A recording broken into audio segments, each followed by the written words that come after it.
جس چیز پر ایمان لانے کی تعلیم آپ صلی اللہ علیہ وسلم کے ذریعے ہم کو دی گئی ہے وہ اللہ کی کتابیں ہیں جو اس نے اپنے نبیوں پر نازل کی۔ اللہ سبحانہ تعالیٰ نے جس طرح آپ صلی اللہ علیہ وسلم پر قرآن نازل فرمایا ہے، اسی طرح آپ سے پہلے جو رسول گزرے تھے ان کے پاس بھی اپنی کتابیں بھیجی تھی۔ ان میں سے بعض کتابوں کے نام ہم کو بتائے گئے ہیں، مثلاً صفی ابراہیم جو حضرت ابراہیم علیہ السلام پر اترے،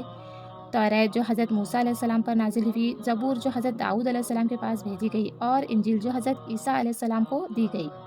ان کے سوا دوسری کتابیں جو رسولوں کے پاس آئی تھی ان کے نام ہم کو نہیں بتائے گئے،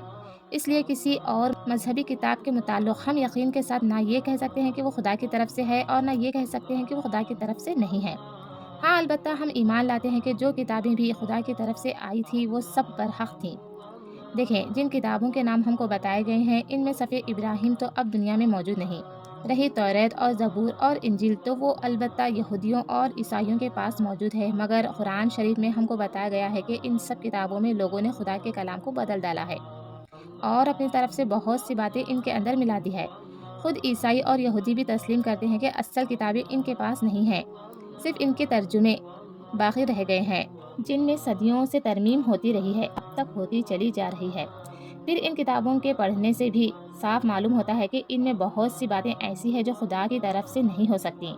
اس لیے جو کتابیں موجود ہیں وہ ٹھیک ٹھیک خدا کی کتابیں نہیں ہیں۔ ان میں خدا کا کلام اور انسان کے کلام مل جل گئے ہیں، اور یہ معلوم کرنے کا کوئی ذریعہ نہیں ہے کہ خدا کا کلام کون سا ہے اور انسانوں کا کلام کون سا۔